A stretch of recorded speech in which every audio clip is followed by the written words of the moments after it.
The spider's web is like a framework, and critical thinking uses frameworks. So imagine this, when you're looking at the spider's web, it tells us about the nature of the spider.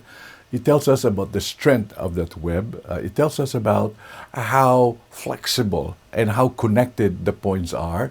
And of course, it tells us the ultimate function is to catch some flies or small animals in order for the spider to have what you call a meal, right? So this is an example. The web is an example of a framework. And if you're looking at it in a thinking process, therefore, a framework helps us how to understand the world, how to take action, how to have a reference point when we start to begin to solve problems or finding solutions and the like. Similarly, in critical thinking, there are many other critical thinking tools, like, for example, the 80-20 rule or the risks analysis rule or the troubleshooting rule. These are what you call best practices frameworks to help our mind come up with mental models. So when you're looking at the framework, therefore, frameworks becomes our behavior of thinking. It becomes our outlook.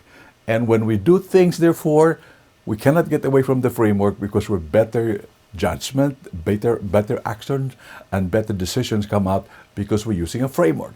And that's the reason why it is important in critical thinking to have frameworks.